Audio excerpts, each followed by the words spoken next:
కిసిదా వారసుడెవరు? నేడు liberal democratic party నేత ఎన్నిక, వారికే ప్రధాని పదవి. జపాన్ తొలి మహిళా ప్రధాని వచ్చేనా? టాప్ 3లో తైకెచి, మొత్తం 9 మంది పోటీ. సీజన్లో కొరియజుమి 43వ, 4వ తరం వారసుడు.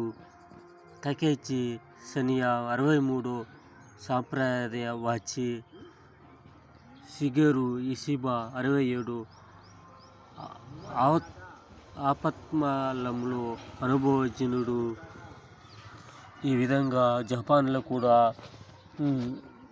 మహిళ మొదటిసారిగా అయ్యే అవకాశం ఉంటుందా? అమెరికాలోనూ ఈ విధంగానే ఉన్నది. టాప్ 1, టాప్ 3లో ఉండి దేశాధ్యక్షులు మహిళగా ఉంటారా? దేవుడు ఏ విధంగా కరుణిస్తాడని